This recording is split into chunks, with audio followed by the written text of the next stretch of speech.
गरीब लोग थे, मौर्य काल में तमाम गरीब लोग थे, अकाल पड़े थे चंद्रगुप्त मौर्य के समय पर। उसके अलावा आप देखेंगे कि हर्षवर्धन का काल और जो उत्तर मध्य काल है उसमें आपको तमाम गरीबी मिलेगी। पूरा का पूरा मुगल काल में बहुत सारे गरीब लोग थे, ब्रिटिश काल में इतने सारे कालों में करोड़ों लोग मर गए।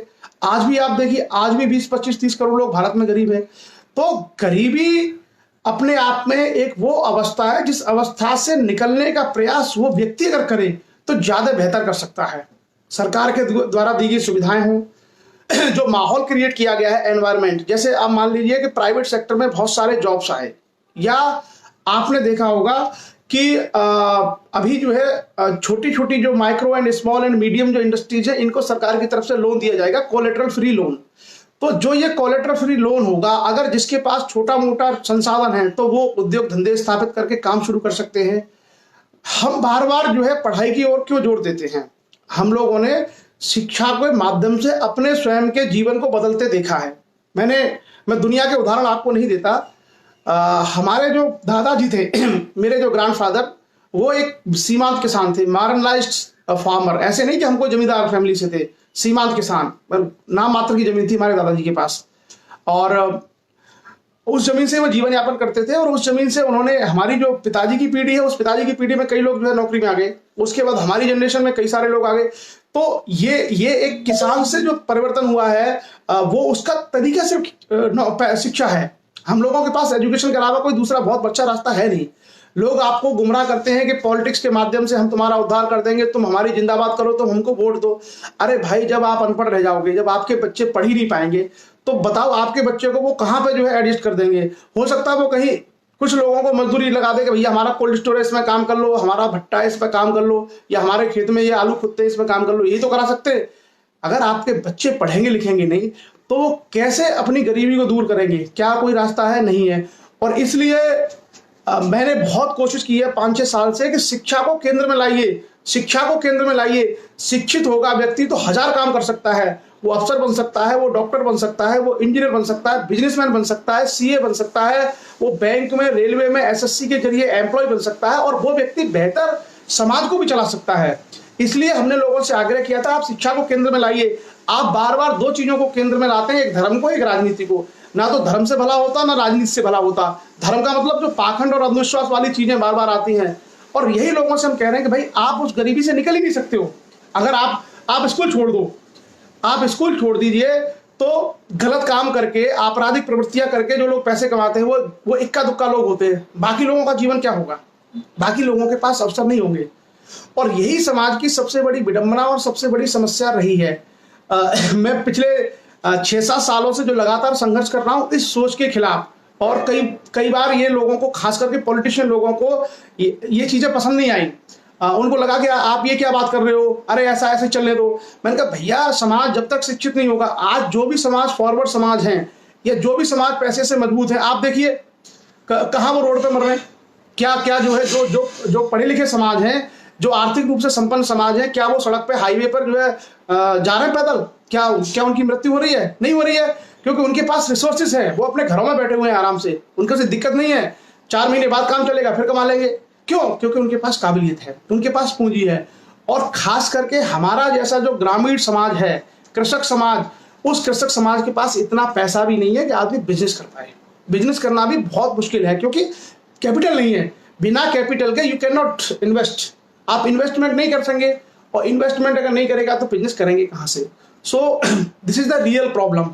ये एक बहुत बड़ी समस्या है, और इस समस्या का समाधान केवल और केवल है कि सर्वव्यापी शिक्षा, यूनिवर्सल एजुकेशन, हर किसी के पास, हर बच्चे के पास शिक्षा हो।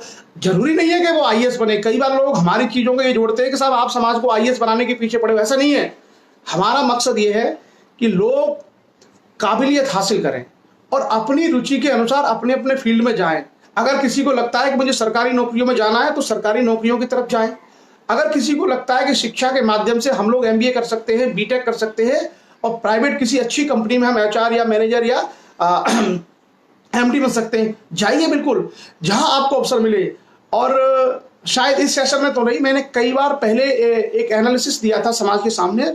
उसमें मैंने ये कहा था कि जो सर्विस सेक्टर है वो भारत की जीडीपी का, भारत की जो कुल जो आय है उसका लगभग 65% है, और जो हमारा एग्रीकल्चर सेक्टर है वो केवल 10 से 12% है।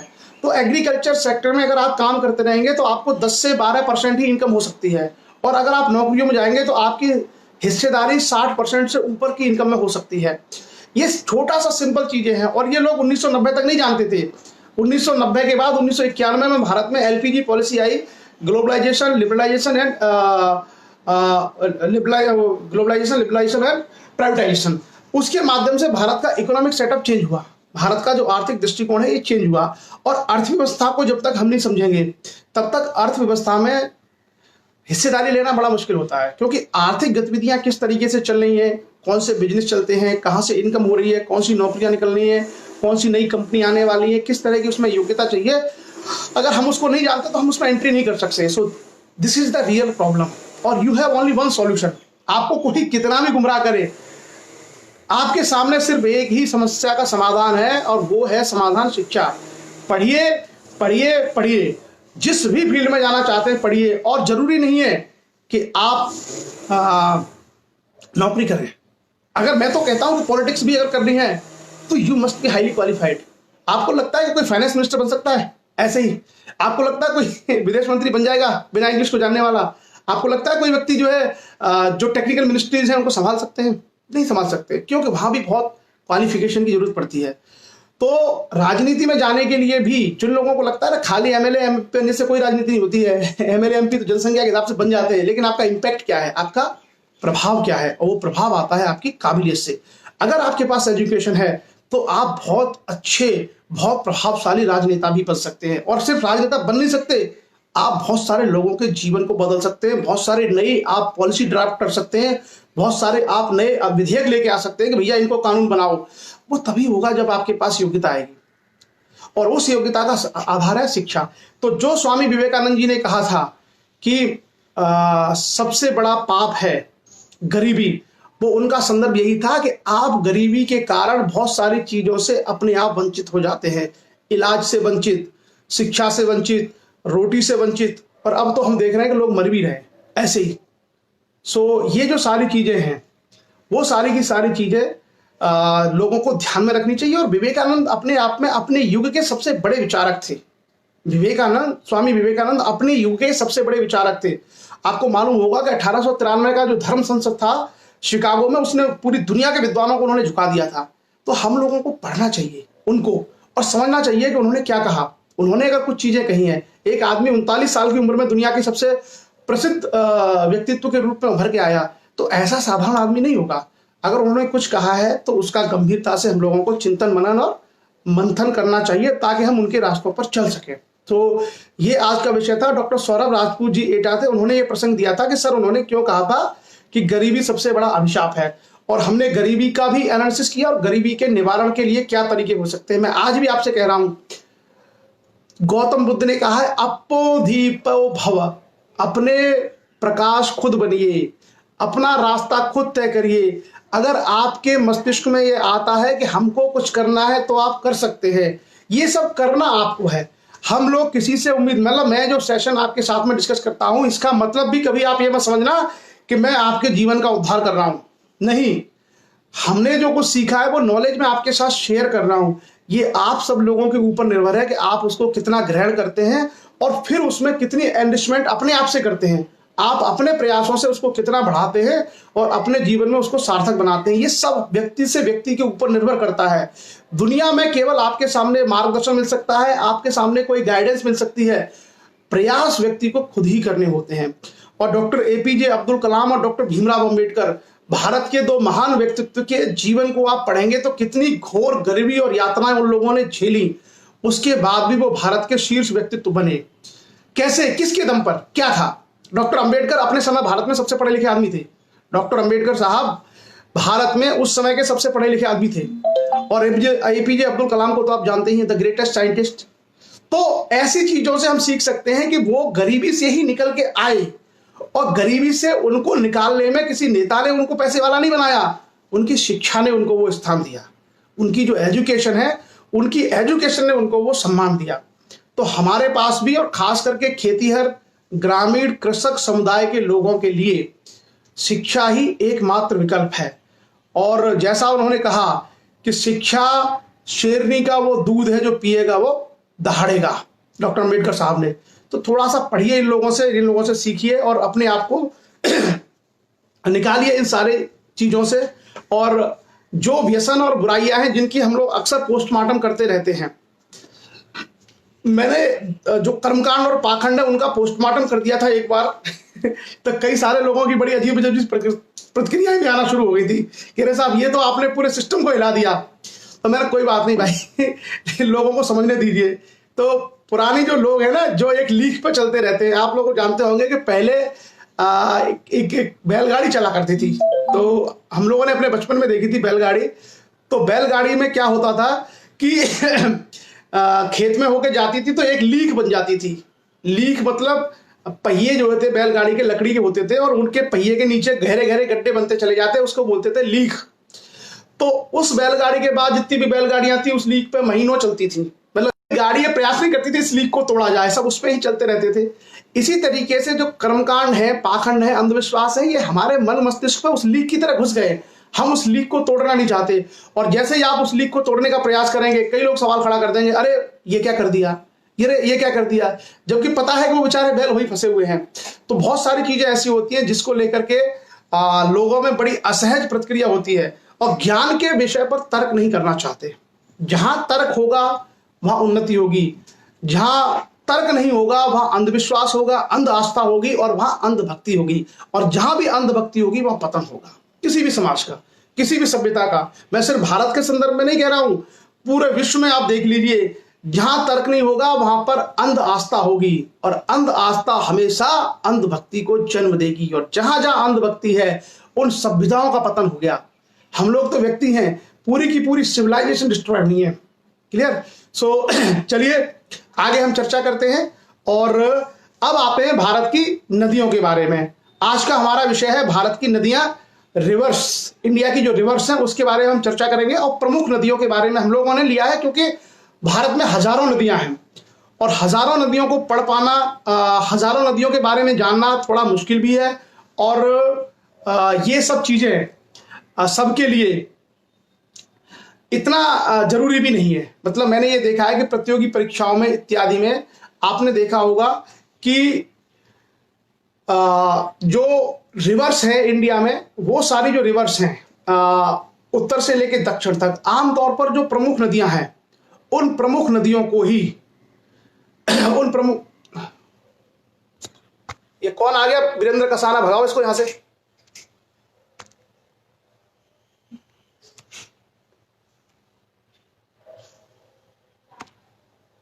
चलिए डिलीट कर दिया मैंने। कोई वीरेंद्र कसाना था जो अंबेडकर साहब के बारे में गलत बोल रहा था, उसको यहां से हटा दिया गया है। चलिए धन्यवाद। सो भारत की नदियों के बारे में चर्चा करेंगे। और सबसे पहले हम जानते हैं नदी किसको कहते हैं, नदी है क्या। तो नदी की एक परिभाषा होती है। नदी कहते हैं भूतल पर प्रवाहित एक जलधारा। भूतल मतलब जो जमीन है, उस जमीन पर कोई जलधारा अगर प्रवाहित हो रही है तो उसको हम लोग नदी कहते हैं। और ये जो नदी है, ये नदी दो प्रकार की होती है। एक नदी होती है उसे हम कहते हैं सदा नीरा। सदा नीरा मतलब ऐसी नदी जिसमें हमेशा जल बहता रहता है। और एक जो नदी होती है उसको बोलते हैं बरसाती नदी। तो दो तरह की नदियां होती हैं, सदा नीरा जिसमें सदा नीर यानी हमेशा पानी रहता है, जो हमेशा बहती रहती हैं, और एक नदियां होती हैं जिसको हम कहते हैं बरसाती नदी, अर्थात जिसमें केवल बारिश के समय में पानी आता है। भारतीय नदी तंत्र की अगर बात की जाए तो भारत में हम लोगों को चार तरह के नदी तंत्र मिलते हैं। पहला नदी तंत्र है हिमालय पर्वत से निकलने वाली नदियां। क्लियर? उसके बाद दूसरा नदी तंत्र है दक्षिण का जो प्रायद्वीपीय पठार है, जिसकी हमने चर्चा की थी, उस प्रायद्वीपीय पठार से निकलने वाली नदियां। तीसरा है तटवर्ती यानी समुद्र के तटवर्ती एरिया है, वहां पर जो नदियां बहती हैं। और चौथा है अंतरदेशीय नाले और उनकी द्रोणियां जो जगह जगह स्थापित हो जाते हैं। तो ये चार तरह की नदियां भारत में पाई जाती हैं। आज हम लोग चर्चा करेंगे हिमालयी नदी तंत्र, अर्थात जो हिमालय से निकलने वाली नदियां हैं उन नदियों के बारे में हम लोग आज चर्चा करेंगे। जैसा हम लोगों ने हिमालय के अध्ययन के दौरान देखा था, जब हम लोग हिमालय के बारे में स्टडी कर रहे थे, वहां हमने देखा था कि हिमालय से 3 नदी तंत्र विकसित होते हैं। पहले नदी तंत्र को हम कहते हैं सिंधु नदी तंत्र, यानी सिंधु नदी और उसकी बहुत सारी सहायक नदियां। दूसरा जो नदी तंत्र है उसको हम कहते हैं गंगा नदी तंत्र, यानी गंगा और उसकी बहुत सारी सहायक नदियां। और तीसरा नदी तंत्र है ब्रह्मपुत्र और उसकी सहायक नदियां। ये जो 3 नदी तंत्र हैं वो निकलते हैं हिमालय से। सबसे पश्चिम में है सिंध, उसके बाद गंगा और उसके बाद ब्रह्मपुत्र। अब सवाल ये उठता है कि भाई इनको गंगा नदी तंत्र या सिंधु नदी तंत्र या ब्रह्मपुत्र नदी तंत्र हम लोग क्यों बोलते हैं? जो ये नदियां हैं इनको हम गंगा नदी तंत्र, सिंधु नदी तंत्र और ब्रह्मपुत्र नदी तंत्र क्यों बोलते हैं? इसके पीछे वजह यह है कि ये जो सारी नदियां हैं, ये सारी नदियां जिनकी जो सहायक नदियां हैं वो इन 3 में ही मिलती हैं। इनकी जो सहायक नदियां हैं वो इन 3 में ही मिलती हैं। जैसे सिंधु नदी के साथ में बहुत सारी सहायक नदियां हैं। सिंधु है, झेलम है, चिनाब है, रावी है, सतलज है, व्यास है, कुभा है, कुर्रम है, जास्कर है, स्यात है। ये सारी की सारी जो नदियां हैं ये सब एक समय पर कहीं ना कहीं सिंधु नदी में ही मिल जाती हैं। तो इसलिए उस पूरे सिस्टम को कहा जाता है इंडस वैली सिस्टम या सिंधु नदी तंत्र, इंडस रिवर सिस्टम या सिंधु नदी तंत्र। उसी प्रकार से जो गंगा है, आपने देखा होगा कि बहुत सारी नदियां निकलती हैं हिमालय से गंगा के समानांतर। जैसे यमुना निकलती है, जैसे आपकी रामगंगा निकलती है, आपकी गोमती निकलती है, आपकी घाघरा निकलती है। लेकिन ये जो सारी नदियां हैं एक जगह आकर के कहीं ना कहीं गंगा नदी में ही मिल जाती हैं। तो इसलिए इन सारे तंत्र को हम कहते हैं गंगा नदी तंत्र। उसी तरीके से आप अगर ब्रह्मपुत्र में जाएंगे तो जो ब्रह्मपुत्र नदी है उस ब्रह्मपुत्र नदी में भी तमाम जो सहायक नदियां हैं, तीस्ता है, दिहांग है, दिबांग है, लोहित है, सुबनसिरी है, वो सारी की सारी नदियां उसी में मिल जाती हैं। तो कुल मिलाकर के क्या होता है कि जिस बड़ी नदी में सारी नदियां मिल जाती हैं उसी नदी के नाम पर उसका एक नाम पड़ जाता है, उसको उस नदी तंत्र के नाम से जानते हैं। हिमालय में इस तरह की 3 बड़ी नदियां हैं, सिंधु, गंगा और ब्रह्मपुत्र। इन्हीं के नाम से 3 नदी तंत्र यहां पर दिखाई देते हैं। तो हम शुरुआत करते हैं सबसे पहले सिंधु नदी तंत्र से। और सिंधु नदी बेसिकली भारत की सबसे बड़ी नदी नहीं है, भारत में तो बहुत छोटा सा उसका भाग निकलता है। ये बेसिकली पाकिस्तान की नदी है, ये बेसिकली पाकिस्तान की नदी है सिंधु नदी। और पाकिस्तान में आपने देखा होगा कि सिंधु नदी के किनारे ही हड़प्पा सभ्यता विकसित हुई थी, जिसमें मोहनजोदड़ो, जुदीदड़ो, चनूदड़ो जैसे बड़े बड़े हड़प्पा सभ्यता के स्थल दिखाई देते हैं, आज खुदाई में मिले हैं।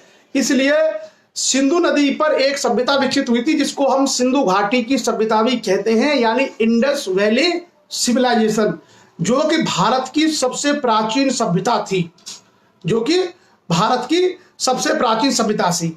अब हम देखेंगे कि ये सिंधु नदी निकलती कहां से है। सिंधु को इंग्लिश में बोलते हैं इंडस। तो सिंधु नदी है वो कैलाश पर्वत श्रेणी, जहां मानसरोवर झील है, वहां पर बोखर चू के निकट एक ग्लेशियर से निकलती है।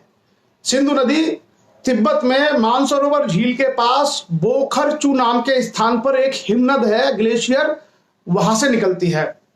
और जहां से निकलती है उस स्थान की ऊंचाई लगभग 4164, यानी बहुत ऊंचे पहाड़ों से ये निकलती है। तिब्बत में इस नदी को सिंघी खम्बान, तिब्बत में इस नदी को सिंघी खम्बान के नाम से जाना जाता है, अर्थात शेर का मुख, शेर का मुंह, इस नाम से इसको जाना जाता है। उसके बाद कराची से पूर्व, जो कराची शहर है पाकिस्तान का, कराची शहर के पूर्व में ये नदी अरब सागर में गिर जाती है। इस नदी की कुल लंबाई 2880 किलोमीटर है, 2880 किलोमीटर है इसकी कुल लंबाई। इस नदी की बहुत सारी सहायक नदियां हैं। अगर हम भारत की तरफ इधर से देखें तो आप देखेंगे कि चिनाब, झेलम, रावी, व्यास, सतलज इस साइड से इसमें मिलती हैं, दक्षिणी किनारे से। और अगर हम उसका बाएं किनारे से, और इसके अगर दाएं किनारे देखें तो कुभा है, कुर्रम है, ये नदियां हमको बड़ी बड़ी दिखाई देती हैं। उसके अलावा अगर हम देखें तो जास्कर है, स्यात है, ऐसी कई सारी छोटी छोटी नदियां भी सिंधु नदी की सहायक नदियां हैं। क्योंकि हमारा संबंध भारत की नदियों से है तो भारत के हिस्से वाली जो नदियां हैं उनके बारे में हम चर्चा करेंगे कि सिंधु की भारत के हिस्से वाली नदियां कौन कौन सी हैं, जिसमें खास करके रावी, व्यास, सतलज, चिनाब और झेलम, इनकी हम लोग चर्चा करेंगे। कुभा और जो कुर्रम नदियां हैं ये बेसिकली अफगानिस्तान में है। कुभा या कुर्रम या इसको कुभा को काबुल भी कहा जाता है, काबुल रिवर, ये काबुल शहर के पास में बहती है और वो भी सिंध नदी में आके मिल जाती है। वो अगर आप लोग वैदिक इतिहास पढ़े होंगे तो वैदिक इतिहास में जो कुभा है, काबुल नदी के किनारे वैदिक जो है आर्यन सिविलाइजेशन का विकास हुआ था। आरंभिक जो वैदिक सभ्यता है वो कुर्रम नदी के आसपास ही विकसित हुई थी। वो लोग हिस्ट्री में हम लोगों ने ऑलरेडी उसकी चर्चा की हुई है। अब इसके बाद आते हैं, अच्छा किसी भी नदी के दाहिने किनारे से कौन मिलेगा, बाएं किनारे से कौन मिलेगा, ये कंफ्यूजन कुछ लोगों को रहता होगा कि बायां किनारा कौन सा होता है, नदी का दाहिना किनारा कौन सा होता है। नदी जहां से चलती है उसको बोलते हैं नदी का उद्गम। नदी जहां से निकलती है उस स्थान का नाम होता है उद्गम। और उद्गम से नदी किसी भी दिशा में चले कोई फर्क नहीं पड़ता, जहां से वो चल रही है आप भी समझिए आप भी वैसे ही चल रहे हैं नदी के साथ साथ, तो आपका जो दाहिना होगा वो नदी का दाहिना होगा और आपका जो बायां होगा वो नदी का बायां होगा। तो मान लीजिए कोई नदी कहीं से निकली और निकल के वो आगे बढ़ रही है किसी भी दिशा में, आप उस नदी के बीच में खड़े हो जाइए और जिधर नदी बह के जा रही है उधर आप देखिए, तो आपका जो दाहिना हाथ है वो नदी का दाहिना हाथ होता है और आपका जो बायां हाथ है वो नदी का बायां हाथ होता है। क्लियर?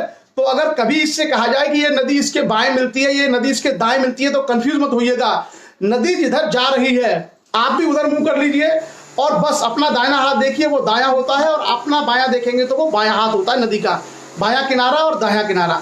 क्लियर? किसी भी तरह का कंफ्यूजन आपका नहीं होना चाहिए। क्लियर?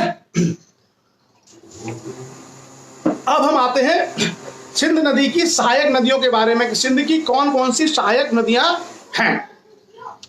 सबसे पहले हम बात करते हैं सतलज नदी की। सतलज नदी तिब्बत में मानसरोवर झील के पास से निकलती है। ये भी तिब्बत जो सतलज नदी है ये भी मानसरोवर झील के पास निकलती है और वहां पर एक जगह है जिसका नाम है राक्षस ताल।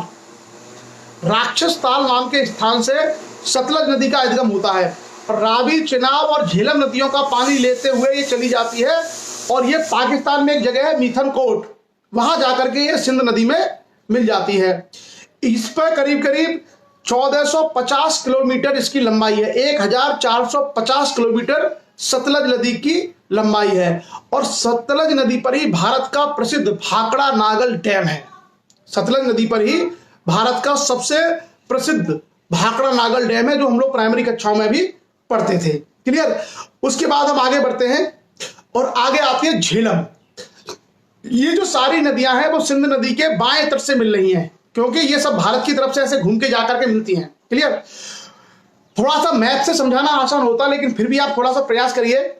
ये जो झेलम नदी है ये कश्मीर में वीरीनाग नाम के निकट एक किसी झरने से निकलती है और श्रीनगर शहर से होते हुए बुलर झील से होते हुए ये बहती है और 725 किलोमीटर झेलम नदी की कुल लंबाई है।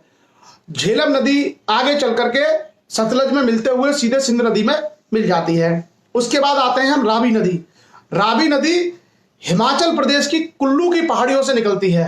हिमाचल प्रदेश में जो कुल्लू की पहाड़ियां वहां पर रोहतांग दर्रा है, भारत का बड़ा प्रसिद्ध दर्रा है रोहतांग, और बहुत सारे जो पर्यटक हैं वो गर्मियों के दिनों में रोहतांग घूमने जाते हैं। अभी भारत सरकार ने एक रोहतांग सुरंग भी बनाई है, तो उसी रोहतांग दर्रे के पास से निकलती है और पाकिस्तान के पास मुल्तान में ये चिनाब नदी ये मिल जाती है।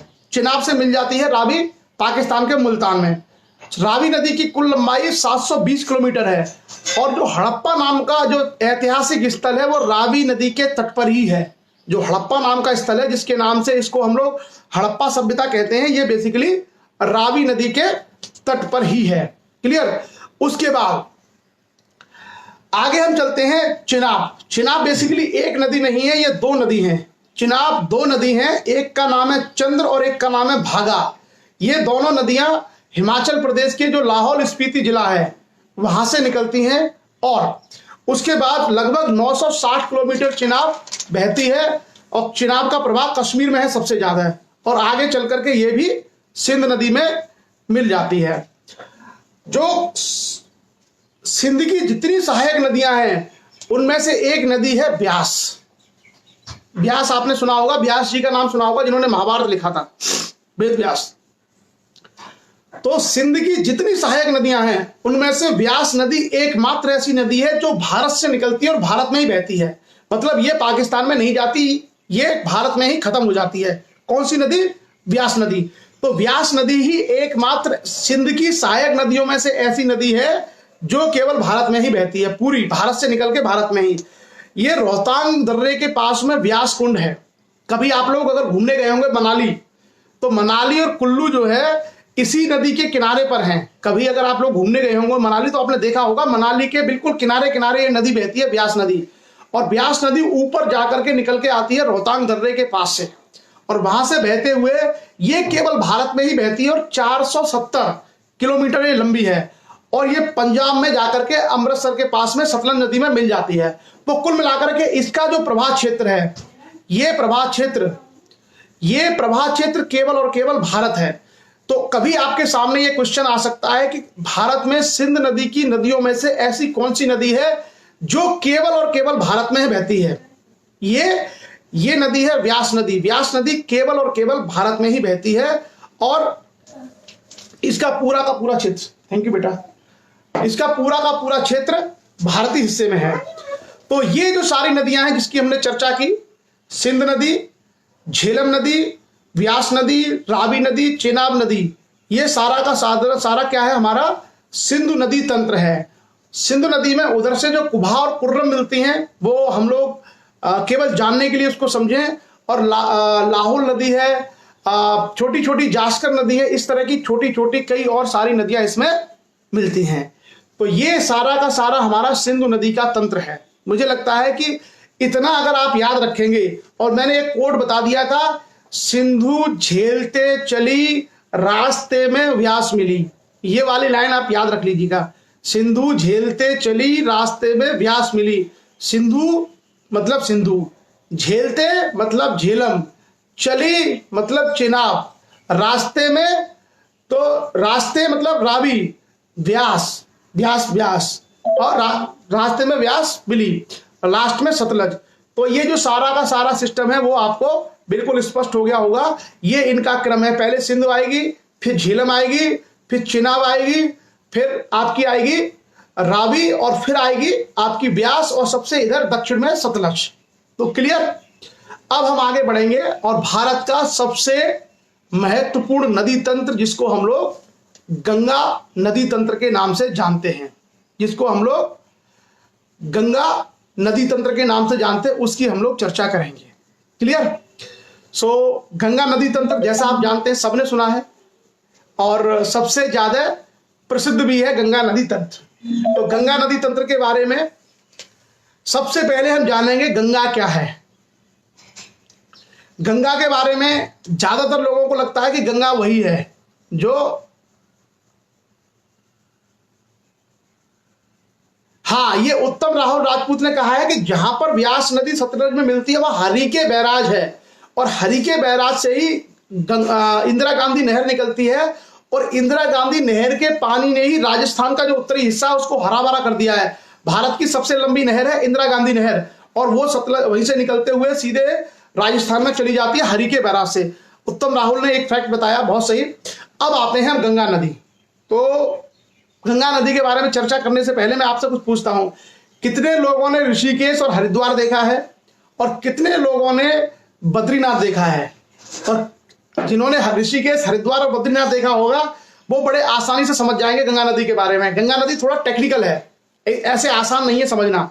गंगा नदी को समझना थोड़ा सा टेक्निकल है।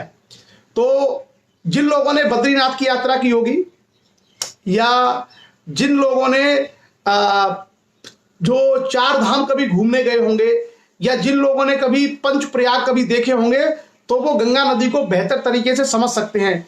जिसको हम लोग हरिद्वार, ऋषिकेश में, कानपुर में, बनारस में गंगा कहते हैं, ये गंगा ऊपर नहीं है, ऊपर कुछ और ही कहानी है।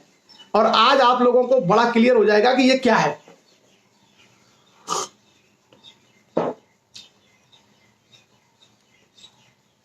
चलिए मैं आपको बताता हूं कि कहां से शुरू होती है गंगा। गंगा की जो मूल धारा है उसका नाम है भागीरथी। जो गंगा नदी है उस गंगा नदी की मूल धारा का नाम है भागीरथी, और भागीरथी का उद्गम होता है गंगोत्री ग्लेशियर के पास गोमुख नामक स्थान से, उत्तराखंड में, जो गढ़वाल हिमालय है उसमें। गढ़वाल हिमालय में गंगोत्री एक ग्लेशियर है, गंगोत्री ग्लेशियर से गोमुख नामक स्थान से गंगा नदी का उद्गम होता है, वहां इसका नाम है भागीरथी। क्या नाम है? भागीरथी। और भागीरथी आगे बहती हुई चली जाती है और एक जगह आती है जिसका नाम है देवप्रयाग, और देवप्रयाग में एक नदी और आ रही होती है जिसका नाम होता है अलकनंदा। अलकनंदा और भागीरथी जहां मिल जाते हैं उसके बाद इसका नाम गंगा है, उससे पहले इसका नाम गंगा नहीं है। तो जो देवप्रयाग है, देवप्रयाग से पहले गंगा नदी नहीं है, देवप्रयाग से पहले ये भागीरथी और अलकनंदा के रूप में जानी जाती है। अब जो अलकनंदा नदी है, अलकनंदा जो नदी है वो भी कोई एक नदी नहीं है। अब सबसे हम इसी की चर्चा करते हैं कि ये अलकनंदा क्या है। पहली बात, जो अलकनंदा रिवर है, ये आप लोग अगर बद्रीनाथ कभी घूमने गए हों या औली या जोशीमठ, तो औली जोशीमठ, जो जोशीमठ का एरिया है या जो आपका बद्रीनाथ का क्षेत्र है, वो अलकनंदा नदी के किनारे पर है। और अलकनंदा नदी के जो बद्रीनाथ है उसके आगे माना गांव है, और उससे ऊपर पहाड़ों में जाकर के एक स्थान है सतोपंथ। सतोपंथ नामक स्थान से अलकनंदा निकलती है। आप अलकनंदा को समझिए तब गंगा को समझ पाएंगे, आप भागीरथी को नहीं समझने की आवश्यकता है। कहने के लिए भागीरथी जो है मूल उसका वो है उद्गम, लेकिन आप अलकनंदा को समझे बिना गंगा को नहीं समझ सकते। थोड़ा सा ध्यान से सुनिएगा। तो पहाड़ों में सतोपंथ नाम का एक स्थान है जहां से अलकनंदा निकलती है, और अलकनंदा बहते बहते पहली बार पहुंचती है बद्रीनाथ। क्लियर? और बद्रीनाथ के आगे बहते बहते एक जगह आती है विष्णुप्रयाग। विष्णुप्रयाग नामक स्थान पर अलकनंदा नदी में धौली गंगा नदी आके मिलती है। अलकनंदा नदी में धौली गंगा आकर के मिलती है विष्णुप्रयाग नामक स्थान पर। यह पहला संगम है। पहला संगम क्या है? विष्णुप्रयाग। प्रयाग का मतलब संगम होता है, दो नदियां जहां मिलती हैं उसको बोलते हैं प्रयाग। तो पहला प्रयाग बनता है विष्णुप्रयाग, अर्थात विष्णुप्रयाग में अलकनंदा नदी में आकर के मिलती है धौली गंगा। उसके बाद इसका नाम अलकनंदा रहता है। अलकनंदा आगे बढ़ती है, धौली गंगा खत्म हो गई, आगे बढ़ते बढ़ते फिर आता है आपका नंदप्रयाग, और नंदप्रयाग नामक स्थान पर इसी अलकनंदा नदी में एक नदी मिलती है जिसका नाम है नंदाकिनी। नंदप्रयाग नामक स्थान पर इसी अलकनंदा में एक छोटी सी नदी आके मिलती है जिसका नाम है नंदाकिनी, लेकिन इसका अभी भी नाम अलकनंदा ही रहता है। अलकनंदा आगे बढ़ती है और आगे बढ़ते बढ़ते अलकनंदा पहुंचती है कर्णप्रयाग, और कर्णप्रयाग में आकर के इसी अलकनंदा में एक नदी मिलती है जिसका नाम है पिंडर। कर्णप्रयाग में अलकनंदा में एक नदी मिलती है जिसका नाम है पिंडर। तो पिंडर नदी अलकनंदा में मिल जाती है और पिंडर समाप्त हो जाती है, अलकनंदा आगे बढ़ जाती है। आगे बढ़कर के फिर स्थान हमारा आता है रुद्रप्रयाग। रुद्रप्रयाग में एक नदी इससे आके मिलती है जिसका नाम है मंदाकिनी। यानी रुद्रप्रयाग में अलकनंदा नदी में एक और नदी मिलती है दाहिने हाथ से, उसका नाम है मंदाकिनी, और ये मंदाकिनी उधर केदारनाथ से आ रही होती है। मंदाकिनी केदारनाथ की तरफ से आ रही है। तो रुद्रप्रयाग में आकर के मंदाकिनी और अलकनंदा दोनों मिल जाते हैं, लेकिन दोनों का नाम रहता है अलकनंदा ही। तो आपने देखा केदारनाथ से आती है मंदाकिनी और बद्रीनाथ से आती है अलकनंदा। कभी कभी यह सवाल भी पूछा जा सकता है कि बद्रीनाथ से कौन सी नदी है, गंगोत्री से कौन सी है, केदारनाथ से कौन सी नदी है। तो केदारनाथ से मंदाकिनी आई और बद्रीनाथ से अलकनंदा आई और दोनों रुद्रप्रयाग में मिल गए। रुद्रप्रयाग में मिलने के बाद भी इसका नाम अलकनंदा ही रहता है, मंदाकिनी केवल यहीं तक है। उसके बाद जब अलकनंदा आगे बढ़ती है तब आता है देवप्रयाग, और इस देवप्रयाग में जो गंगोत्री से निकल करके जो भागीरथी आ रही है वो भागीरथी यहां इससे मिलती है, और अब इन दोनों का नाम खत्म हो जाता है। ना तो अलकनंदा रहता ना भागीरथी रहता, अब इसका नाम पड़ जाता है गंगा। अब इसका नाम पड़ जाता है गंगा। और यही देवप्रयाग से बहते बहते गंगा आगे बढ़ते बढ़ते कहां तक जाती है? ऋषिकेश, और ऋषिकेश के बाद ये मैदान में प्रवेश करती है हरिद्वार, और हरिद्वार से होते हुए फिर आपका गढ़गंगा, कानपुर, इलाहाबाद, प्रयागराज, बनारस, पटना होते हुए बंगाल निकल जाती है, और वहां से ये समुद्र में गंगा सागर में मिल जाती है। तो मैं इसका एक मानचित्र आपको दिखा दे रहा हूं, अगर आप समझ सकते हो तो। मैंने कुछ लिखा है, कल एक मैप बनाया था, लेकिन ये उल्टा दिखेगा, एक्चुअली ये उल्टा दिखेगा, इसलिए ये मुझे लगता है काम समझ में नहीं आएगा आपका। मैंने एक मैप बनाया था, आप याद रखिए, सबसे ऊपर विष्णु प्रयाग, उसके नीचे नंद प्रयाग, उसके नीचे कर्ण प्रयाग, उसके नीचे रुद्र प्रयाग और सबसे आखिर में देव प्रयाग, और उसके भी आखिर में प्रयागराज, उसके भी आखिर में प्रयागराज यानी इलाहाबाद, जहां गंगा और यमुना मिलती हैं। तो जो उत्तराखंड है, उत्तराखंड में हमारे पास 5 प्रयाग हैं, जिसको हम लोग पंच प्रयाग कहते हैं। पंच प्रयाग में सबसे पहला प्रयाग है हमारा विष्णु प्रयाग, जहां पर अलकनंदा में धौली गंगा मिलती है। उसके आगे बढ़ते हैं, विष्णु के बाद आते हैं नंद, नंद मतलब नंदी वाले नंद, तो नंद प्रयाग, नंद प्रयाग में कौन मिलती है, इसमें नंदाकिनी। उसके बाद हम आगे बढ़ते हैं, फिर आता है हमारा कर्ण प्रयाग, कर्ण प्रयाग में पिंडर, कर्ण प्रयाग को आप याद रखना, कर्ण का नाम था, और कर्ण ने जो अपने कवच कुंडल दान कर दिए थे, तो दान करने को पिंड भी बोलते, पिंड दान करना, कुछ ऐसा करके कोड बना लीजिए कि कर्ण प्रयाग में पिंडर, पिंड छुड़ा लिया उसने। उसके बाद आगे आता है रुद्र प्रयाग, जहां पर मंदाकिनी मिलती है, और उसके बाद आता है हमारा देव प्रयाग, जहां पर अलकनंदा की पूरी धारा, और उसके बाद ये मैं शेयर कर दूंगा, जो मैप है ना, जो मैप है नदियों का, और जो प्रयाग हैं, प्रयाग जहां जहां जितने प्रयाग हैं, कौन सी नदी आती है, इसका एक मैप बना करके मैं उसका फोटो खींच के इसी में जो है इसी वाले फेसबुक पेज पर डाल दूंगा, ताकि आप लोग उसको पढ़ के समझ जाएंगे। बिल्कुल क्लियर, क्लियर। चलिए, सो ये हमारे 5 प्रयाग हैं, और देव प्रयाग में आकर के भागीरथी इसमें मिलती है, और भागीरथी के बाद अलकनंदा और भागीरथी मिलकर के फिर गंगा के नाम से आगे बहती हैं। भागीरथी नदी पर भारत का सबसे प्रसिद्ध डैम बना हुआ है, जिसको हम लोग कहते हैं टेहरी डैम, आपने सुना होगा। और टेहरी डैम अभी बना है, पहले नहीं था। ये मुझे लगता है 15-20 साल पहले टेहरी डैम का निर्माण किया गया है, और उसकी एक कहानी मैं आपको बताता हूं। टेहरी डैम जो है, वहां टेहरी नामक स्थान पर भागीरथी के पानी को रोका गया और एक बांध बनाया गया, और उस पूरे एरिया में अब जल भर गया है। एक कहानी मैंने सुनी है, पता नहीं कितनी सही है, कि किसी आदमी ने यह कहा था कि ये एरिया एक दिन डूब जाएगा, पहाड़ों का एरिया। तो लोग कहते थे कि भाई ये तो असंभव है, इतनी ऊंचाई पर ये कैसे डूबेगा। बाद में वहां डैम बन गया, और वो सारा का सारा एरिया आज डूब गया, और वहां पर जल विद्युत का उत्पादन होता है। टेहरी डैम से जल विद्युत का उत्पादन होता है, और ये जो है गंगा को रोका गया है। इसी ने क्या है, गंगा के अबाध प्रवाह को बाधित किया है। जो डैम बने हैं ना गंगा नदियों पर, इससे जो निचले इलाकों में जो जड़ी बूटियां आती थी, उसकी मात्रा कम हुई है। साथ ही साथ जो अबाध प्रवाह था, वो अबाध प्रवाह भी गंगा का रुका है। गंगा में कई जगह पर डैम है, जैसे टेहरी में डैम है। आप श्रीनगर गढ़वाल जाएंगे तो श्रीनगर गढ़वाल में भी अलकनंदा के ऊपर एक डैम बना हुआ है। तो कई जगह इसके पानी को रोका गया है, इसीलिए नीचे आपूर्ति प्रॉपर नहीं हो पाती गर्मियों के दिनों में। क्लियर।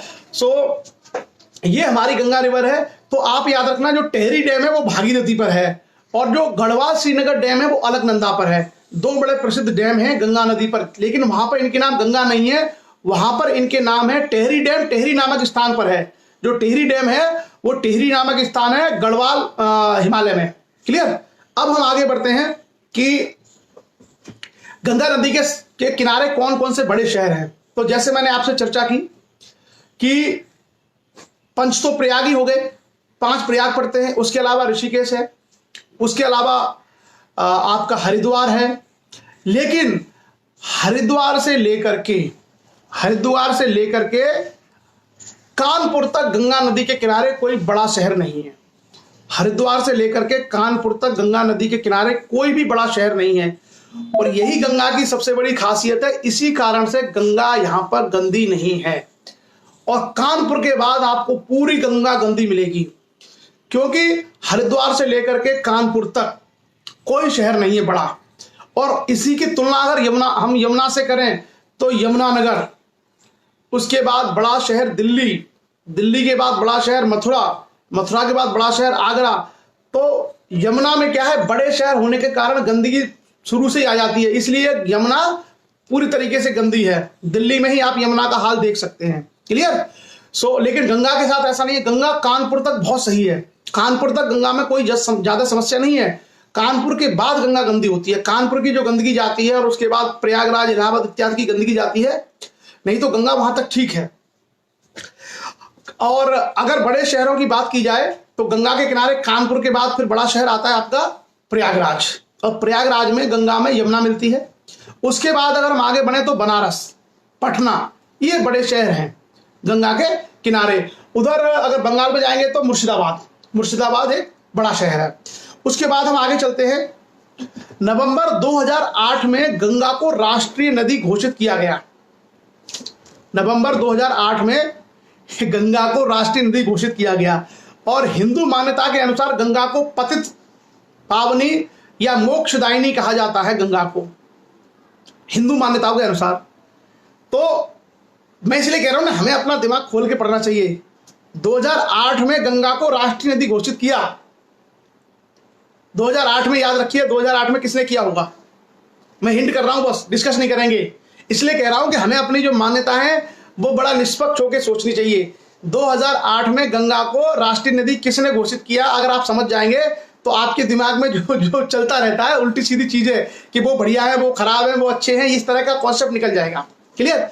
आगे हम चलते हैं, और प्रयागराज यानी जो इलाहाबाद है, वहां से लेकर के हल्दिया पड़ता है वेस्ट बंगाल में, वहां तक इसमें करीब 1600 किलोमीटर का एक वाटरवे निकाला गया है। यानी यहां से यहां तक क्रूज चलेंगे, उस पर काम चल रहा है, शायद कुछ कुछ चलते भी हैं, हल्दिया से लेकर के प्रयागराज तक। तो इसको बोलते हैं राष्ट्रीय जलमार्ग, राष्ट्रीय जलमार्ग संख्या 1।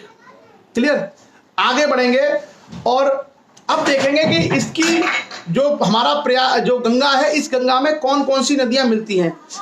तो गंगा में हम गंगा के लेके चले तो 5 तो प्रयाग मिल गई। प्रयाग के बाद जब हम आगे चलेंगे तो गंगा के जो बायां किनारा है, बाएं किनारे से जैसे काली नदी, रामगंगा, गंडक, घाघरा, गोमती, ये सारी नदियां मिलेंगी बाएं किनारे से, और कोशी। और अगर हम दाएं किनारे से चलेंगे तो दाएं किनारे पर हम देखेंगे यमुना है, और यमुना में फिर कई सारी नदियां मिलकर के भी इसी का पार्ट बनेंगी, जैसे केन है, बेतवा है, चंबल है, ये सारी नदियां भी इसी में आकर के मिलेगी। क्लियर। गंगा में तो गंगा में बहुत सारी नदियां आगे जाकर के मिलती हैं और फिर मिलती रहती हैं। उधर जो है हम जाएंगे तो बिहार की भी कई सारी नदियां भी इस पर मिलती रहती हैं। आगे हम चर्चा करते हैं पश्चिमी बंगाल में जब गंगा पहुंचती है मुर्शिदाबाद, पश्चिमी बंगाल में गंगा पहुंच करती है मुर्शिदाबाद, और मुर्शिदाबाद से एक गिरिया नामक स्थान है, आप लोग इसको याद रखिएगा, गिरिया नामक एक जगह है जहां से गंगा 2 शाखाओं में बढ़ जाती है। एक बांग्लादेश चली जाती है और एक भारत के बंगाल वाले हिस्से में बहती है। क्लियर। और आगे चल करके ये बहुत बड़े डेल्टा का निर्माण करती है, जिसको हम लोग कहते हैं सुंदरवन का डेल्टा, जो दुनिया का सबसे बड़ा डेल्टा है। गंगा नदी का जो डेल्टा है, डेल्टा का मतलब आप समझते हैं, डेल्टा का मतलब ये होता है कि एक ऐसा क्षेत्र जहां नदी समुद्र में मिलने से पहले बड़े मैदान का निर्माण करे, एक ऐसा एरिया जहां पर कोई भी नदी समुद्र में मिलने से पहले बहुत बड़े मैदान का निर्माण करती है, उस एरिया को हम बोलते हैं डेल्टा। ये डेल्टा कई तरीके का हो सकता है नदी की अलग अलग शाखाएं छोटी छोटी जा रही हो और बीच में खूब सारी मिट्टी हो सकता है नदी इधर उधर बिखर जाए और बहुत सारा क्षेत्र जो है मिट्टी का हो जाए। क्लियर। तो ये जो सारा एरिया है जिसको हम लोग सुंदरवन का डेल्टा बोलते हैं, ये सुंदरवन का डेल्टा गंगा नदी के मुहाने पर है और ये दुनिया का सबसे बड़ा डेल्टा है। इसी सुंदरवन में बहुत सारे अच्छे वन हैं, जिसको हम, सुंदरवन बेसिकली एक जंगल है, वहां पर एक पेड़ होता है और उस सुंदरवन में ही आपने देखा होगा तमाम तरह के जीव जंतु वनस्पतियां पाई जाती हैं, और सबसे खास जैसा मैंने कहा कि दुनिया का सबसे सुंदर जानवर इसी जंगल में पाया जाता है, जिसको हम लोग बोलते हैं रॉयल बंगाल टाइगर, वो इसी सुंदरवन के एरिया में पाया जाता है। उसके बाद जो मैंने कहा कि मुर्शिदाबाद पे जो गिरिया नामक स्थान है, वहां से इसकी शाखाएं 2 जगह बढ़ जाती हैं, एक को फिर या भागीरथी बोलते हैं, एक को भागीरथी और एक को पद्मा। तो जो भागीरथी शुरू से चली थी, जो भागीरथी नदी चली थी गंगोत्री से, वो देवप्रयाग में आके खत्म हो गई थी, लेकिन गिरिया नामक स्थान पर ये गंगा फिर से 2 शाखाओं में बढ़ती है, और एक को हम कहते हैं पद्मा और एक को हम कहते हैं भागीरथी। जो पद्मा है वो बांग्लादेश में चली जाती है और भागीरथी भारत के क्षेत्र में बहती हुई बंगाल, हावड़ा, कलकत्ता, ये सब एरिया में होते हुए निकल जाती है गंगा सागर में। आगे चल करके इसका नाम हुगली हो जाता है। एक्चुअली जब ये मुर्शिदाबाद से आगे बढ़ती है भागीरथी तो इसका नाम हो जाता है हुगली। आप लोगों ने सुना होगा हुगली नदी। तो हुगली नदी बेसिकली और कुछ नहीं है, गंगा का ही एक दूसरा नाम है। और ये हुगली नदी आगे चल करके कलकत्ता हावड़ा से निकलते हुए जाती है और सुंदरवन का बहुत सुंदर एरिया बनाते हुए, डेल्टा बनाते हुए गंगा सागर में जाकर के समुद्र में मिल जाती है, जिसको हम कहते हैं बंगाल की खाड़ी। बंगाल की खाड़ी। अब अगर हमने सहायक नदियों की बात की जाए तो गंगा की जितनी सहायक नदियां हैं इनके ऊपर हम डिटेल चर्चा करेंगे कि ये कौन कौन सी सहायक नदियां हैं। बहरहाल ये गंगा का पूरी स्टोरी है, पूरी की पूरी कहानी है। गंगा की अगर मैं लंबाई की बात करूं तो कुल लंबाई है 2525 किलोमीटर, 2525 किलोमीटर इसके उद्गम से लेके आखिर तक। और भारत में इसकी लंबाई है 2071 किलोमीटर, क्योंकि कुछ ये बांग्लादेश में पद्मा के नाम से चली जाती है आगे। गंगा की महत्ता आपको पता है, आर्थिक महत्ता। गंगा का जो मैदान है वो भारत के सबसे ज्यादा उपजाऊ क्षेत्रों में से एक है। भारत की सबसे ज्यादा जनसंख्या भी इसी गंगा नदी जो तंत्र है इसमें निवास करती है। सबसे ज्यादा जो खेती बाड़ी है, उद्योग, कृषि है, ये सब इसी में है। हिस्टोरिकली हम देखें वैदिक सभ्यता से लेकर के तमाम लड़ाइयाँ, युद्ध सब गंगा नदी के क्षेत्र में ही आपको देखने को मिलेंगे। मतलब भारतीय राजनीति का ये केंद्र बिंदु रहा है ये सारा का सारा एरिया। दिल्ली जो है इसी के क्षेत्र में है, इसी के दुआब में है। तो कुल मिलाकर के आपको देखेंगे कि गंगा नदी का जो महत्व है वो आर्थिक रूप से, धार्मिक रूप से आपको मालूम है कि ज्यादातर लोग कहते हैं कि भाई हरिद्वार जाएंगे, ऋषिकेश जाएंगे या इलाहाबाद जाएंगे संगम पर, या बनारस जो है दुनिया का सबसे प्राचीनतम शहर है। तो धार्मिक मान्यता बहुत है गंगा की, इसलिए गंगा को लोग अलग अलग तरीके से उसकी पूजा करते हैं और वहां पर मोक्ष प्राप्ति इत्यादि तमाम चीजें उसके साथ जुड़ी हुई हैं। उसके अलावा अगर हम उद्योग धंधों की बात करें तो गंगा के किनारे जैसे कानपुर शहर है, एक बड़ा इंडस्ट्रियल सिटी है। गंगा के एरिया में गन्ने की खेती बहुत होती है, गन्ना और धान और गेहूं। तो आपको पता है कि गन्ना क्या है, कैश क्रॉप्स है, सबसे बड़ी कैश क्रॉप्स है भारत में गन्ना। सबसे ज्यादा गन्ना इसी गंगा के किनारे होता है आपका तलहटी के एरिया में। धान बिहार है, यूपी है, बंगाल है, धान भी इस एरिया में बहुत होता है। उसके अलावा आपका गेहूं की जो फसल है, गेहूं की फसल भी उत्तर भारत के जो मैदानों का निर्माण होता है इसके द्वारा ही होता है। तो एक तरीके से हम आर्थिक रूप से देखें, कृषि के रूप से देखें, धार्मिक रूप से देखें, औद्योगिक रूप से देखें, सभी जगह हमें गंगा का महत्व दिखाई देगा। और इंडिया की हिस्ट्री के साथ बहुत बड़े तरीके से ये नदी जुड़ी हुई है। क्लियर? तो ये हमारा गंगा नदी तंत्र है। और अब हम लोग आते हैं गंगा के बाद उसकी दूसरी जो सहायक नदी है जिसका नाम है यमुना। तो मुझे लगता है गंगा के बारे में ज्यादातर चीजें आपकी क्लियर हुई होंगी। ऊपर वाले हिस्से में जो पंचप्रयाग है उसको याद रखना है, और नीचे जो डिवाइड होती है भागीरथी और पद्मा में, और सुंदरवन का जो डेल्टा बनाती है, ये कुछ जरूरी चीजें हैं। उसके अलावा जो बड़े बड़े शहर हैं उन बड़े बड़े शहरों के को आप समझ सकते हैं, जान सकते हैं। जैसे प्रयागराज का महत्व है, बनारस का महत्व है, कानपुर एक औद्योगिक शहर है। कानपुर से इधर जाकर के एक जगह पड़ती है बिठूर। बिठूर में जो नाना साहब थे, नाना साहब आकर के बिठूर में जब 1857 की लड़ाई थी तो वहीं बिठूर में ही आ गए थे। तो वो बिठूर नाम का एक स्थान है बड़ा प्रसिद्ध। गंगा के किनारे कामपिल नाम की जगह है फर्रुखाबाद जिले में, वो बड़ी प्रसिद्ध है। इसी तरीके से गंगा से थोड़ा सा हटके कासगंज जिले में एक सोरो नामक स्थान है। सोरो नामक स्थान वो बड़ा धार्मिक स्थल है। तो बहुत सारी चीजें ऐसी हैं जिसको आप, और हरिद्वार ऋषिकेश तो आपको सबको पता ही है। तो ये चीजें अगर हमें पता है तो गंगा के बारे में हम लोगों को एक बेसिक जानकारी हो जाती है। अब मुझे लगता है कोई भी क्वेश्चन गंगा के बारे में अगर पूछा जाएगा तो इससे ज्यादा बाहर नहीं आएगा। मतलब इसी में से ही कोई ना कोई क्वेश्चन आपका बनता रहेगा। क्लियर? कहीं ना कहीं से जो भी क्वेश्चंस कॉम्पिटिशन इत्यादि में आएंगे वो इसी में से वो क्वेश्चन कहीं ना कहीं बनेंगे, और इसी एरिया में से वो क्वेश्चन आप टैकल इजीली कर सकते हैं। उसके बाद हम लोग आगे बढ़ते हैं और आगे हम कहते हैं मैंग्रोव। हाँ, लोधी पीके प्रेमी में बताया मैंग्रोव में, वो नाम मिस कर रहा था। सुंदरवन का जो डेल्टा है उसमें मैंग्रोव के वन हैं, और जो मैंग्रोव के जो वन है, मैंग्रोव के जो जंगल है, ये क्या है, पानी में हो जाते हैं। मतलब आधा पानी वो दलदली एरिया उसमें होते हैं मैंग्रोव के वन। और ये वन जो है क्या होते हैं, इनकी जड़ें बड़ी मजबूत होती हैं। तो जब समुद्र में बड़ी ऊंची लहरें आती हैं, सुनामी आती हैं, तो इन सुनामी को रोकने का काम यही करते हैं। कौन? ये जो सुंदरवन के जो मैंग्रोव के वन हैं, और ये जो मैंग्रोव फॉरेस्ट है इसको संरक्षित एरिया घोषित किया गया है भारत का। और जब सुनामी आई थी 2004 में तो इस एरिया में सबसे कम नुकसान हुआ था। उसका बड़ा कारण यह था कि जो मैंग्रोव के जंगल हैं जो दलदली क्षेत्र में होते हैं, सुंदरवन के डेल्टा एरिया में, इस मैंग्रोव के वन काफी ऊंचे होते हैं, इसकी जड़ें बड़ी मजबूत होती है, तो इन्होंने वो पानी की लहरों को एक तरीके से कमजोर कर दिया था।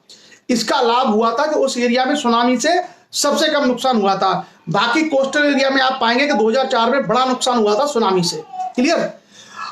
चलिए अब हम आगे बढ़ते हैं और आगे बात करेंगे यमुना के बारे में। यमुना नदी के बारे में आपने सुना होगा। यमुना को लोग आम बोलचाल की भाषा में जमुना भी कह देते हैं, जमुना मैया। और इसका संबंध किससे है?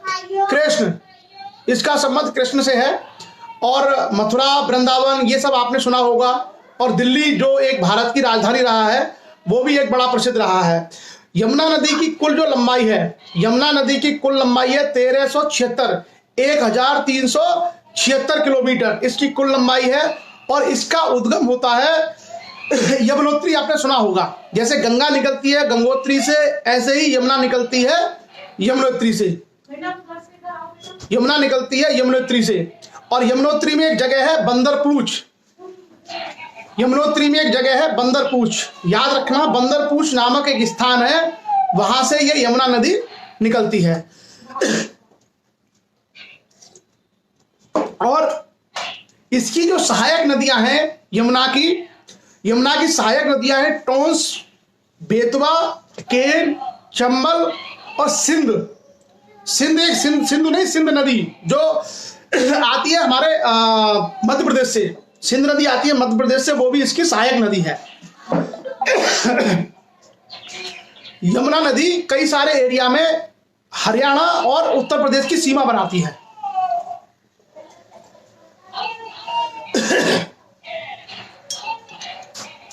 यमुना नदी उत्तर प्रदेश और हरियाणा की सीमा बनाती है। जैसे यमुनानगर जिले में घुसेगी अम्बाला से, तो यमुनानगर जिले के किनारे किनारे ये आती है।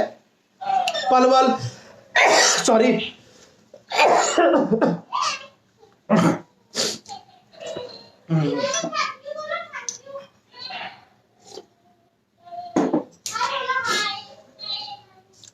कुल मिलाकर के 1376 किलोमीटर लंबी यमुना नदी है। और ये उत्तर प्रदेश और हरियाणा दो राज्यों की सीमा बनाती है।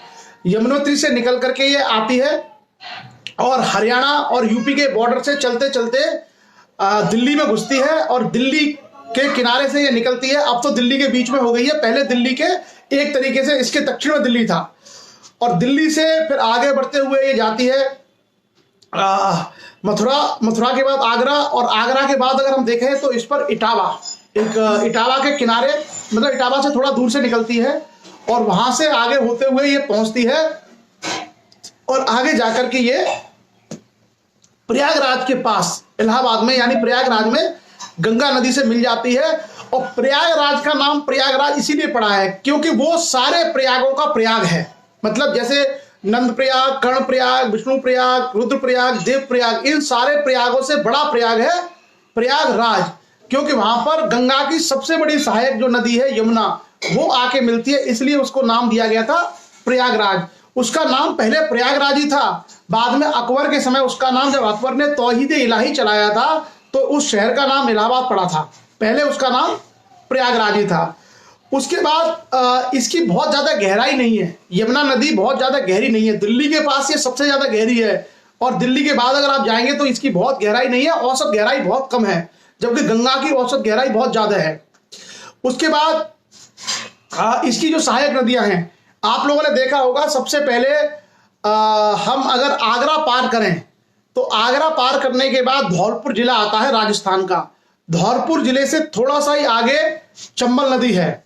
ये चंबल जो नदी है वो आगे जाकर के इटावा के पास में इससे मिल जाती है। किससे? यमुना में। तो इटावा के पास में आकर के जो चंबल नदी है वो चंबल नदी मिलती है यमुना में। उसके बाद चंबल में केन और बेतवा नदियां आपने देखा होगा, जो लोग राठ हमीरपुर के हैं, राठ के पास में बेतवा बहती है। और बेतवा राठ के पास में क्या, बेतवा आपका और बहुत पीछे तक झांसी के पास में बेतवा है। आप झांसी से ललितपुर के बीच में जाएंगे तो आपको बेतवा मिलेगी। तो बेतवा नदी बहते बहते ये भी इटावा के आगे जाकर के इसमें मिल जाती है। किसमें? यमुना में। उसके बाद केन नदी है और कई सारी नदियां इसमें मिल जाती हैं, टॉन्स मिलती है, और ये सारी नदियां फिर आगे चल करके प्रयागराज में जाके मर्ज हो जाती है गंगा में। तो ये पूरी की पूरी कहानी है यमुना की। जैसे गंगा का ऐतिहासिक महत्व है, जैसे गंगा का रिलीजियस महत्व है, उसी तरीके से गंगा की छोटी बहन कहा जाता है यमुना को। और यमुना भी भारत के इतिहास की बड़ी प्रसिद्ध नदी रही है। खास करके दिल्ली, आपको मालूम है दिल्ली भारतीय राजनीति का केंद्र रहा है, दिल्ली इसी के किनारे है। और मथुरा वृंदावन, जो आप सभी लोगों ने सुने होंगे कि जो मथुरा वृंदावन का एरिया है, मथुरा वृंदावन का एरिया पौराणिक रूप से आपने सबने सुना होगा, वो भी इसी नदी के किनारे पर है, इसी नदी के किनारे पर है, यमुना के। उसके बाद जो आपका प्रयागराज है, प्रयागराज के बारे में आप सभी लोगों को मालूम है। ही है प्रयाग का मतलब होता है जहां दो नदियां मिलती हैं, उसको प्रयाग या संगम कहते हैं। आम बोलचाल में हम संगम बोलते हैं, इंग्लिश में होता है कन्फ्लुएंस, इंग्लिश में इसके लिए वर्ड होता है कन्फ्लुएंस। और जो हिंदी का जो सही शब्द है वो प्रयाग होता है, और आम बोलचाल की भाषा में हम लोग बोलते हैं इसको संगम। उसके बाद हम आते हैं कि गंगा में और कौन कौन सी नदियां मिलती हैं। कुछ छोटी छोटी नदियां हैं, उनकी भी हम लोग चर्चा कर लेते हैं। एक नदी मिलती है रामगंगा, और रामगंगा नदी अल्मोड़ा से आगे जाकर के हिमनद से निकलती है, जिसका नाम है नाइक हिमनद। और नामिक हिमनद से निकलते हुए ये आगे बढ़ती है, और अल्मोड़ा से आगे बढ़ते हुए नैनीताल आती है। और नैनीताल जिले में भारत का सबसे बड़ा नेशनल पार्क है, जिसको हम बोलते हैं कार्बेट नेशनल पार्क, जिसमें हाथी, ये टाइगर इत्यादि बहुत सारे जानवर मिलते हैं कार्बेट नेशनल पार्क में। और कार्बेट नेशनल पार्क से निकलते हुए ये नदी आगे बढ़ती है बिजनौर यूपी में। और बिजनौर यूपी में एक कालागढ़ नामक स्थान पर एक बिजली परियोजना भी इस नदी पर है। और गंगा के कन्नौज जिले में आकर के ये नदी कन्नौज जिले में आकर के ये नदी मिल जाती है हमारे गंगा में। कौन सी नदी? रामगंगा। तो कई बार ये सवाल पूछा जाता है कि कौन सी नदी कार्बेट नेशनल पार्क से, यानी जिसको हम कहते हैं जिम कार्बेट नेशनल पार्क से निकलती है। तो उसका हमारा आंसर होता है कि रामगंगा नदी जिम कार्बेट नेशनल पार्क से होकर बहती है। उसके बाद हम आते हैं आगे गोमती नदी। लखनऊ का आपने नाम सुना होगा, उत्तर प्रदेश की राजधानी। यूपी की जो राजधानी है वो गोमती नदी के किनारे पर ही बसी हुई है। गोमती नदी बेसिकली पीलीभीत एक जगह पड़ती है यूपी में, पीलीभीत नदी जिले से निकलती है। और ये नदी लखनऊ, सुल्तानपुर और जौनपुर तीन बड़े शहरों से होकर गुजरती है। गोमती नदी पीलीभीत जिले से निकलते हुए लखनऊ, फिर उसके बाद सुल्तानपुर, उसके बाद जौनपुर, और आगे चल करके बनारस के पास में ये गंगा नदी में मिल जाती है। उसके बाद एक नदी आती है काली नदी या सरयू, जिसके बगल में अयोध्या है। काली, सरयू या शारदा या घाघरा एक ही नदी है ये, काली, सरयू। देखिए, हाँ, एक बहुत अच्छी आपको बात यहाँ पे हरिमोहन राजपूत जी ने बताई है कि इटावा के पास में 5 नदियां मिलती हैं। इटावा एक ऐसी जगह है जिसके पास में 5 नदियां मिलती हैं, जिसको हम लोग वहां की भाषा में कहते हैं पचनदा, या आप समझ सकते हैं कि 5 जो नदियां हैं वहां पर आकर के मिलती हैं इटावा के पास में। केन है, बेतवा है, टोंस है, चंबल है, ये सब वहीं पे आके मिलती है इटावा के पास में। तो आप सभी लोग देख सकते हैं जो पंचनद है। मैं चाहूंगा कि हरिमोहन राजपूत जी से वो जो है इसके पंचनद की 5 नदियों का यहाँ पर उल्लेख कर दें, ताकि लोगों को लग जाए कि भारत में कौन सा स्थान है जहां 5 नदियां मिलती हैं। ये इटावा जिले में स्थान पड़ता है, जिसको हम लोग पंचनदा कहते हैं। उसके बाद एक नदी है काली या सरयू या घाघरा, और ये काली, सरयू और घाघरा है, ये इसके किनारे अयोध्या है। ये नेपाल के दक्षिणी किनारे से निकलते हुए भारत की सीमा में घुसती है, और आगे चल करके अयोध्या और उससे आगे बहते हुए ये चली जाती है। उसके बाद एक और नदी है नेपाल के दक्षिण से निकलती है, जिसका नाम है राप्ती। जो राप्ती नदी है, राप्ती नदी नेपाल की पहाड़ियों से निकलती है, और इसके किनारे सबसे बड़ा एक शहर है गोरखपुर, और आगे चल करके ये घाघरा नदी में मिल जाती है। उसके अलावा नेपाल से एक और नदी निकलती है जिसका नाम है कोसी, जिसके कारण बिहार में बड़े पैमाने पर बाढ़ आती है। कोसी नदी को बिहार का शोक कहते हैं, क्योंकि कोसी के कारण बिहार में बहुत बाढ़ आती है। यह कुल मिलाकर के 729 किलोमीटर लंबी नदी है, और ये नेपाल की पहाड़ियों से निकलती है, नेपाल के दक्षिणी हिस्से से। और इसी की बाढ़ से पूरा बिहार परेशान रहता है, क्योंकि अचानक से इसमें बहुत ज्यादा पानी आ जाता है। किसमें? कोसी नदी में, और कोसी नदी आगे चल करके मिल जाती है गंगा में। तो ये सारी जो नदियां हैं जिसकी हमने चर्चा की, ये सारी गंगा की नदियां हैं। ये सब नदियां हैं जो गंगा में मिलती हैं। गंगा में एक और नदी आके मिलती है, सोन नदी, जो दक्षिणी हिस्से से आती है। तो ये जो सारी नदियां हैं सहायक नदियां हैं। देवेंद्र लोधी जी का एक क्वेश्चन आया है इस बीच में कि सर सहायक नदियां आकर मिलती हैं बड़ी नदी में, जो बड़ी नदी से निकलती हैं उन्हें क्या कहते हैं? बड़ी नदी से कोई नदी ऐसे नहीं निकलती है, फिर तो बड़ी नदी में आके वो मिलती हैं, बड़ी नदी से वो आकर के मिलती हैं। और अगर बड़ी नदी से कोई धारा किधर फूट रही है तो उसको हम शाखा कह सकते हैं, या उसको एक तरीके से हम लोग एक शब्द होता है विवर्तनी, इस तरह का कोई वर्ड से मैं बता दूंगा, एक कोई शाखा कह सकते हैं उसको। आमतौर पर वो नदी नहीं होती है, उसको हम लोग, ये देखिए हरिमोहन राजपूत जी ने बताया फैक्ट कि चकर नगर इटावा में पचनदा बनता है, यमुना, चंबल, सिंध, पहुज और क्वारी, ये 5 नदियां यहां पर मिलती हैं। क्लियर? तो चलिए, ये सारा हमारा जो आज का है वो हमारा, अच्छा पटना के पास में गंगा नदी में एक नदी और आके मिलती है, सोन, वो दक्षिणी किनार से, वो भी सोन नदी वहां अमरकंटक से बहते हुए आती है। तो वो अमरकंटक से बहते हुए आती है, वो भी दक्षिणी किनारे से यमुना में आकर के मिलती है, सोन नदी। तो कुल मिलाकर के अभी हम लोगों ने सोन के बारे में, चंबल, केन, बेतवा की चर्चा हम लोग अलग से करेंगे कि इनकी कुल लंबाइयां क्या है। अभी क्या केवल हम ये चर्चा कर रहे हैं कि गंगा नदी तंत्र में जो गंगा है और उसकी जो सहायक नदियां हैं वो कौन कौन सी हैं। तो हम लोगों ने अभी गंगा नदी तंत्र में इनकी चर्चा कर ली है, और आगे अब हम लोग आगे बढ़ेंगे ब्रह्मपुत्र नदी की ओर। ब्रह्मपुत्र और उसकी जितनी सहायक हैं, तीस्ता है, देहांग है, दिबांग है, लोहित है, सुबनसिरी है, उस सारी नदियों की चर्चा करेंगे। और जब ये पूरा हो जाएगा तो उसके बाद फिर हम बढ़ेंगे मध्य प्रदेश की ओर। क्लियर? सो ये हमारा आज की नदियां नहीं, और एक दिन में इतना ही काफी है, ऐसा ना हो कि बहुत ज्यादा चीजें हमारी हो जाएं। तो आज के लिए हमारी तरफ से केवल गंगा और सिंध नदी तंत्र, 2 नदी तंत्र हमने कंप्लीट किए। कल हम लोग ब्रह्मपुत्र पे आएंगे और फिर मध्य प्रदेश की नदियां और उसके बाद प्रायद्वीपीय भारत की नदियां की चर्चा हम लोग करेंगे। तो 2-3 अगर दिन हम सेशन कर लेंगे तो हाँ, जैसे इनका वितरिका, मुख्य नदी से कोई छोटी सी नदी अगर फूट जाती है कोई शाखा के रूप में तो उसको हम लोग वितरिका कहते हैं। चलिए, तो आज की जो नदियां हैं वो केवल इतनी हैं। और कुल्लू मनाली जाने पर, कुल्लू मनाली अगर जाएंगे तो आपको व्यास मिलेगी। ललिता राजपूत जी ने पूछा है कि सर कुल्लू मनाली जाने पर कौन सी नदी है, तो वहां जो नदी है उसका नाम है व्यास नदी। क्लियर? तो आज हमारी केवल यही नदियां रहेंगी, कल हम आगे की नदियों पर चर्चा करेंगे। और ताकि आपको समझ में आ जाए, गंगा नदी का जो मैंने आपको बनाया उसका मैं ग्राफ बना करके यही पोस्ट कर दूंगा ताकि आप गंगा के उद्गम को समझ लीजिए। भागीरथी, अलकनंदा, पिंडर, धौली गंगा, मंदाकिनी, नंदाकिनी, ये क्या क्या है। क्लियर? सो हाँ, चैनदास जंगेल जी ने कहा है कि हिंदी में, इंग्लिश में उसको डिस्ट्रीब्यूटरीज कहते हैं।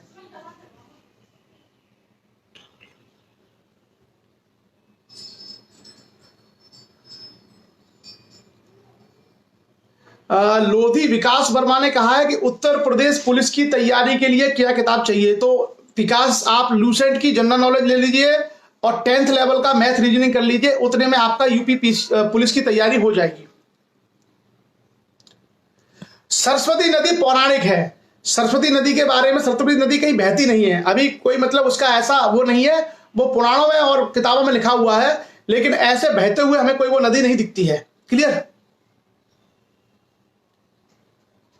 चलिए, सो आज की चर्चा में हमारी तरफ से इतना ही। मैं देखता हूं किसी की अगर कविता आई हो तो अंतिम सेशन में हम लोग कविता की ओर जाएंगे, और कविता अगर नहीं होगी तो सेशन समाप्त कर देंगे।